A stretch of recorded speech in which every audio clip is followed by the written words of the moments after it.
திமுக அரசு வந்து சொல்றாங்க, சிறுபான்மையினருக்கு நாங்க தான் வந்து பாதுகாவலர் ம். அப்படின்னு சொல்லி அவங்க சொல்றாங்க. ம். அதையும் சிறுபான்மையினர் ஏற்றுக்கொண்டு அவங்களுக்கு உறுதுணையா இருக்கிறாங்க. அவங்களுடைய ஒரு ஓட்டு வங்கிய வந்து திமுகவுக்கு செலுத்திருக்காங்க. ஆனா நீங்க இந்து மக்கள் கட்சின்னு சொல்றீங்க. நீங்க வந்து பெரும்பான்மை சமுதாயமா இருக்கக்கூடிய இந்துக்களுக்கான கட்சி. ம். ஆனா பெரும்பான்மையா இருக்கக்கூடிய இந்துக்கள் வந்து உங்கள இன்னும் ஆதரிக்கலையே.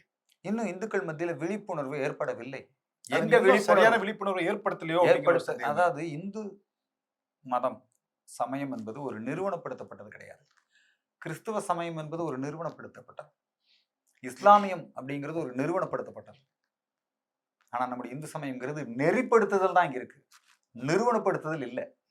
இந்த நெறிப்படுத்துதல் ஒரு கிரவுடு போய் அட்ரஸ் பண்றது என்னங்க பிரச்சாரம், மத பிரச்சாரம் பண்றது அதெல்லாம் இந்து மதத்துல கிடையாது. இன்னும் சொல்ல போனா இது மதமே கிடையாது. இது வந்து ஒரு இன்ஸ்டிடியூஷன் கிடையாது. இந்து ஒரு மதமே நிறுவனம் கிடையாது. ஆமாங்க. இந்து தர்மம் தான். சனாதன தர்மம் தான்.